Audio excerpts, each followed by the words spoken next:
Hey, what is up, guys? Cain here with XBLA fans, and I'm going to be giving you a quick kind of overview. I don't know why I was about to say quick days, but just a quick overview of the sale games for this week. We have some cool ones this week. We have Color Symphony 2, Dying Reborn, Fee, which just came out, by the way. Goliath, Hunter's Legacy, Mirror's Edge Catalyst, which shouldn't be here, but since it is, I'm going to tell you about Titanfall 2 as well. Mr. Pumpkin Adventure, Serial Cleaner, and the Smite Ultimate God Pack. So let's get into this. So Color Symphony 2 is kind of like a action platformer, Twitch action platformer kind of thing. A lot of jumping, a lot of difficult kind of things with it. Has good colorblind support for anyone who deals with that issue like I do. I didn't play a ton of this one. I think Zero streamed it for us, but I did play enough to remember thinking it was decent. So if you like that genre, $2.50 is kind of a steal. Dying Reborn. It's a 3D escape room game. You got to search for items and solve puzzles to discover the underlying story. I streamed this for an hour or two one day. Wasn't really a fan. Wild Boy actually has a review that will be going up on the website later today. It's actually been pending for a month. And I'm just a little behind. So this was a good excuse to be like, hey, you need to get that up. So that'll be going up soon. I don't believe he was a fan of it. I would say 13 is still a little high for that. All things considering what else you could be picking up instead. Like I would personally recommend Mr. Pumpkin Adventure over that. Just for me, I thought the puzzles in this were a little better designed. These were a little more on the obtuse end. If you like that, that's okay. Maybe you'll enjoy it. Now, Fee is a platformer that just came out. You probably remember it from EA's E3 presentation. It's one of their big indie initiatives. So they had Fee and A Way Out. A Way Out, we will have content up on soon. That game is coming out soon. But Fee, Nathan really enjoyed it. And I mean, I'm looking forward to playing it. I have not picked this one up myself yet. And I'm honestly kind of debating it or waiting till my backlog thins out a little bit. Because obviously stuff seems to go on sale a lot more often than it used to. Because this just released last month, which is kind of crazy for me. I'll be honest. It's just surprising that it's up there that quickly. Goliath. It's an action, adventure, crafting, kind of survival mix. I have not played this one. This is the one game on here that I have not even dabbled in, I believe. And I had to go look at some reviews for it. Unfortunately, there's not a single review for this game up on Metacritic for Xbox One. So I had to go to the PC version, and it was mostly what I would consider to be in the negative to mediocre range. So that's what I've got to give you. I did a little bit of research. I'm just going to leave it with you. That's up to your decision. Hunter's Legacy, I heard a lot of good things about this one from people who played it, and then we reviewed it, and we didn't like it. So I think it's just kind of going to be one of those games that's a little bit of a mix. It's a 2D Metroidvania platformer. It's from the team that just did Mulaka.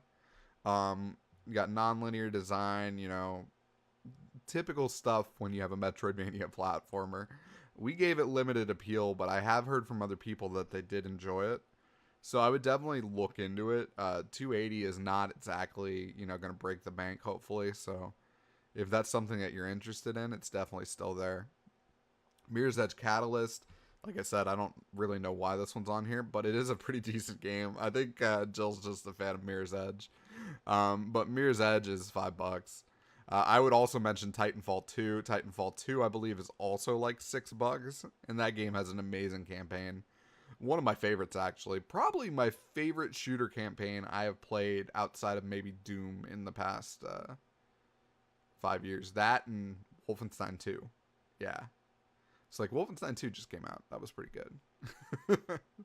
But Mr. Pumpkin Adventure. This is a kind of point and click puzzle game with, you know, multiple different scenes. You just find items, do puzzles. I actually kind of liked it. If you're an achievement person, Mr. Pumpkin Adventure is the game you need to pick up this week. It's a very easy completion, nothing too difficult. You can do it in, I think, an hour or two. especially if you're using a guide. It's definitely not a difficult game. Just giving myself a double check on that one. But yeah, no, this is your achievement game of the week. If you're interested in that, that's what you need to look at. Now, Serial Cleaner, I'd been keeping my eye on this one since PAX, like before it came out. Jill wrote a preview back then. I thought it was really interesting looking. Like the concept of playing as a crime scene cleanup guy just sounded cool. This is actually the game that I picked up this week. So I picked up Serial Cleaner. I have not gotten a chance to boot it yet, but I am looking forward to it. So I figured I'd give you at least that much, is that this is the one that I picked up.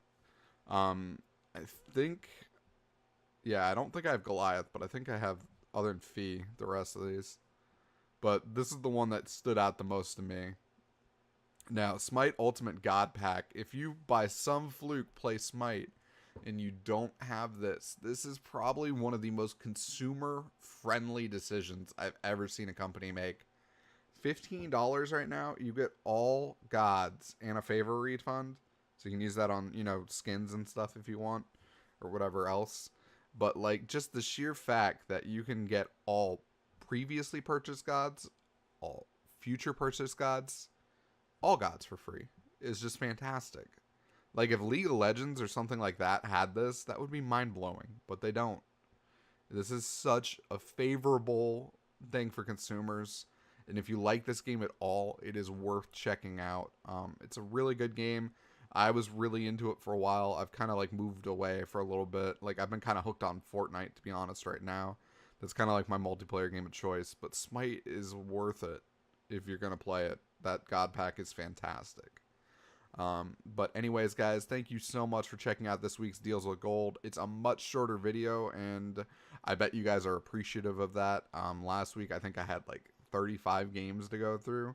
This week we've got a much shorter list. I mean, I would say iffy on that one, no on that one. I would say yes on that one, no, iffy. I mean, since it's here, yeah, go ahead and pick it up. Yes, I picked this up myself, so I mean, whether or not it's good, we'll find out. And Smite God Pack, yeah. So I mean, there's your quick yes nos for the people who just care about yes no. There you go. That makes it nice and easy. And I mean, Jill's got all this great information for you on the site. By the way, if you do click on one of these links, it does actually support our site.